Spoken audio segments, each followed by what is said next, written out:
I live in Wading River. I've been here for over 30 years. And I've been a teacher for Eastern Suffolk BOCES for over 30 years, which meant I taught in quite a variety of settings. I started off teaching young infants, going to their homes. I taught preschool out in the West Hampton Beach place, which is not far from here. And I also taught middle school for over 15 years in Port Jefferson and in Longwood Junior High School, which is also not far from here. During my special education career, I saw an evolution in a very positive direction for children with special needs. And many of you may be familiar, if you have children or grandchildren, with some of the terms that I'll mention that I saw as positives as as special education sort of grew into a maturity.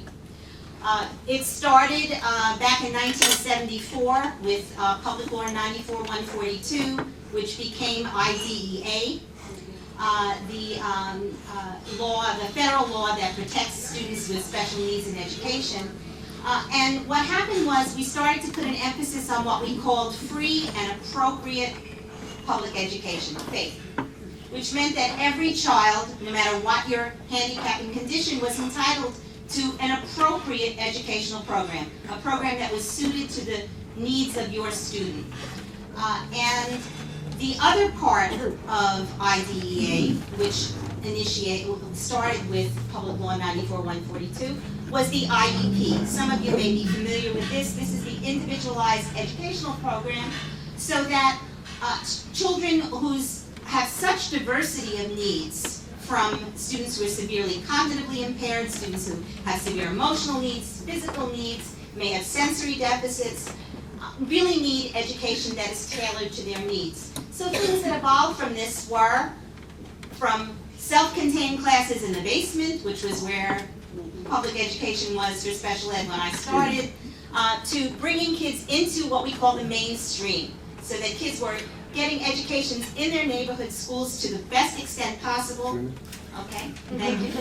And there was differentiated instruction. There wasn't a cookie-cutter approach. And then came the imposition of the Common Core. I retired a year before full implementation.